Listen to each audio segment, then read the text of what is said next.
The fox was a good friend and a good runner. Well, okay, he was an excellent runner, almost as good as Sonic himself, but he was younger than the hedgehog, and his lack of experience and knowledge did mean that sometimes he let Sonic do all the thinking. Sonic knew that Tails looked up to him as a hero, but that was not a good enough reason for the young fox to rely on his friend to always come up with the answers. "A million! Little dude, you're either a doofus or an optimist," Sonic said in reply. "One thing's for sure, it won't be enough to rebuild the Retro Orbital Chaos Compressor yet. We'll need every single ring on Mobius for that, and then some." Wait, what do you mean, and then some? No, replacing broken ones, maybe? Here, let's do a quick 180 on the game selection here as you continue your Silicon Warrior trek. Yeah, Silicon.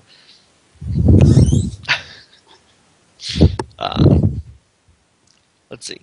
Hey! Hey, did you see anything strange while you were zooming around your part of the planet? Like, for instance, the others? The fox shook his head. "Nope," he said. "No sign of anything at all. It was all really quiet. Why, has something happened?" "Listen up," said Sonic. Tails pricked up his ears and stared attentively at Sonic, as if waiting for him to say something. Nothing happened for a few seconds, and the fox turned to his hero, confused expression cresting the furry features. "What am I supposed to be listening for?" he asked. "Nothing." "Well, I couldn't hear it," said Tails. Sonic stared at him, trying to work out whether he meant that he had heard nothing, or whether not hearing nothing meant that he had heard something after all. "You didn't hear anything?" he asked. "That's right," said Tails. "Good, I mean bad, dude," Sonic said. "Because while we were racing around the planet seeing if there was anything out there, all our friends who were right here have vanished." "Do what?" Tails blurted. "They can't have—" He stopped, his head cocked to one side, listening intently for a moment. His expression was serious. "You're right, Cobber." "Cobber? What is Cobber?" Oh Lord, explain Cobber. Cobber is Australian slang, I think. "What?" I blame Mickey for this. Oh, he said. "Odds bodkins." Oh wait, no, I do remember what this is about. Oh my god, yes, this is Mickey's fault. I think Tails actually does explain it. Does he? Yeah, if it's what I think it is, he does explain it. Okay. "Odds bodkins. I suspect foul play. Elementary, Inspector. It's got to be Robotnik." "Slow up, dude," Sonic exclaimed. "We don't know that yet. Let's look at the evidence, shall we? Fact 1, our friends have disappeared. Fact 2, the only person we can think of who'd have a reason to do a really nasty thing like that, because he did it before, is Robotnik. Oh yeah, case closed, I'd say." "A big 10-4 to that, good buddy," said Tails. "We've got to get hip and dig his crazy scene, find his pad, cache his chips, and then everything will be copacetic. It'll be very..." Sonic gazed at his friend with an expression that was either amazed confusion or confused amazement. "Are you feeling okay, small furry pal?" he asked gently. "Do you want to lie down for a while?" "Top of the world, Ma," Tails said perkily. "Never felt better." "Then why are you talking in gibberish, dude?" exploded Sonic, his patience with his friend finally reaching its end. Their patrol had drawn a blank on Rings and Robotnik, his friends were missing, and now his sidekick was speaking some weird language from the planet Weird. It was almost too much for one hedgehog to bear before lunch. "What are you playing?" "Oh, it's Power Stone." Yeah, Took me a second. it's Power Stone 2. I couldn't get my copy of Power Stone 1 to work, unfortunately, so that kind of sucks. Oh, that's weird. So we'll have to settle with this one. No. But it's Tails a up fine to the game. ground. Oh, yeah, it's Power Stone, Power Stone 2. It's like one. They're both on PSP, right? Yeah, Yeah. that's the Well- one. That's what I got. Is this what you're playing right now? Is this PSP? No. This is Dreamcast. This is Dreamcast. Alright. Oh, man. Because you get, like, the Power Stones and the actions and the punching and- Powerful. Wah. Tails looked at the ground, then into the sky, at the ground again for luck, then finally met Sonic's gaze. "Well," he said, "you know you've been saying I should read more books, like dictionaries, so I'd learn more? Well, I did." "Oh?" "I borrowed a book from Porker Lewis, like you said." "Oh."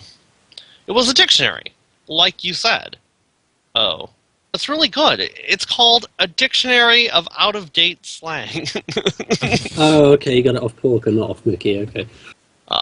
Does Mickey show up again in these at all? Or is Mickey just in book 1?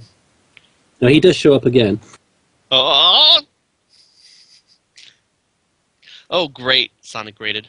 We've only just started on this adventure. I've no idea of what I'm meant to be doing yet, and I've got a sidekick who's going to be talking Martian at me for the rest of the book. What book? Tails asked. Oh no! my god. It's breaking the fourth wall, Sonic. The fourth wall breaking, yeah. No. You're too young to understand, Sonic smoothed hastily. Then a thought struck him. Have you been out near the crashed Wing Fortress recently? Expanded vocabulary type dude? He asked. Not on your Nelly, Sergeant Major. Oh. Said Tails. My God. Properly, please. Nope, no, I haven't, Sonic. Not for a while. Why? Do you think it's where our friends are? It's big enough for someone to hold them prisoner in there, observed the fox. Possible, dude, but wrong. I saw some strange marks in the grass, and there was a funny smell in the air as I passed it when I was coming back here. And I beat you again! In that case, you must have been going too fast to see anything properly, objected Tails. We do the patrols to check the zones for Robotnik activity, remember? Not to see who can do it fastest. Hey, Sonic said. That may be why you do it, but I know I'm a hero. I can cope with anything that Robotnik can throw at me. I'm too cool for him. He ran a gloved paw over his spikes, preening them back into the smartest possible arrangement on his head and back. Not cool enough to stop your friends disappearing, Tails reminded him. Oh, Tails! Zing. Are you going to show me this wild and crazy stuff by the Wing Fortress? Or are you chilling here? He's talking back.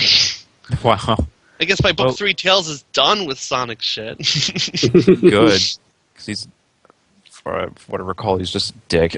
Got a lot more sass to him than Fleetway. yeah, a little bit. Oh, okay. Okay, said Sonic.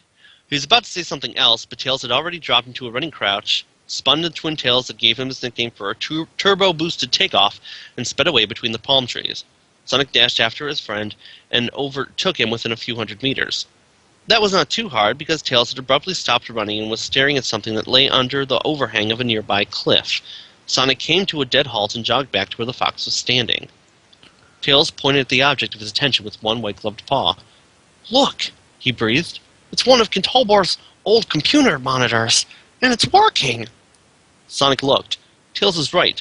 The screen of the machine was glowing brightly and showing the message "Enter data now" in large white letters. Under the screen, the keyboard looked like it had been out in the rain for about 4 years, which it had, but otherwise, the machine appeared to be in perfect working order. It can't be, Sonic breathed. I mean, yeah, there are loads of these old computers lying around, but the information gathering programs that Kintobor used to run on them went foot when the retro-orbital chaos compressor blew up. And most of the machines ended up with either gold rings or weird science-type power-up devices inside them. Even if this one doesn't, it shouldn't be working. This makes no sense at all, dude. So it's been 4 years. 4 years, Sonic's 1, 2, and the 2 previous books happened. Yes. That's interesting. So how old is Sonic supposed to be? How old is I remember if it's ever mentioned. Yeah, that's interesting. I know, Tails said as he stared at the screen. I'm too young to remember the computer system when it was running properly, but I've never seen a computer that didn't have a power-up in it. What do? We go and ask Porky Lewis what he thinks. No, we can't, because we don't know where he is now. Nuts, said Sonic. Why is there never a boffin? Boffin. Ah, it's more British. Yes, Yeah. it is British. Around when you need one. He sat down on a nearby rock and put his chin in his paws, thinking hard. Next to him, Tails straightened up and flexed his fingers. This situation calls for a hero, he said.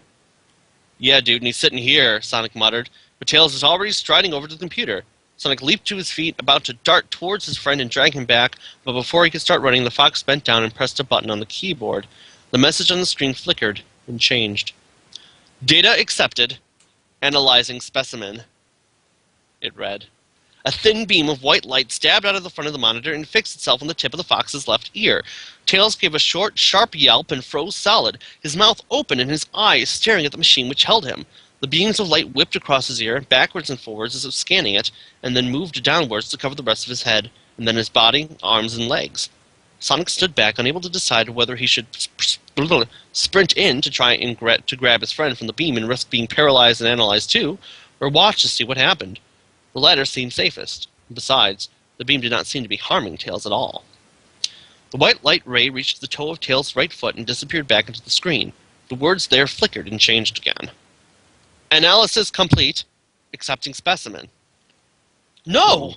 Yelled Sonic, diving across the ground towards his friend, but he was already too late. As his arms closed around Tails, the fox's orange body flowed out of his grasp as if it was made completely of smoke or light. It began to twist its shape, becoming thin and flat, then disappeared with a faint whoosh and a sigh into the machine's screen. Sonic stared at the machine in disbelief. The message flickered one last time, changing to specimen accepted and stored, before switching back to the way it had been when the two animals had first seen it, with the message enter data now just white letters. Sonic's thoughts spun like a whirlwind.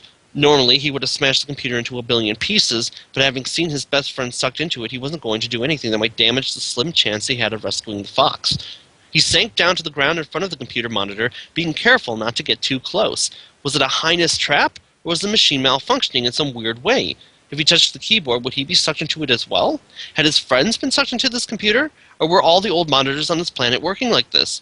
Perhaps Robotnik had been sucked into one as well, which was why they had heard nothing from him for so long. Did this have anything to do with the strange marks he had spotted near the Winged Fortress? Most important of all, was Tails still alive inside the computer, and was there any way of getting him out?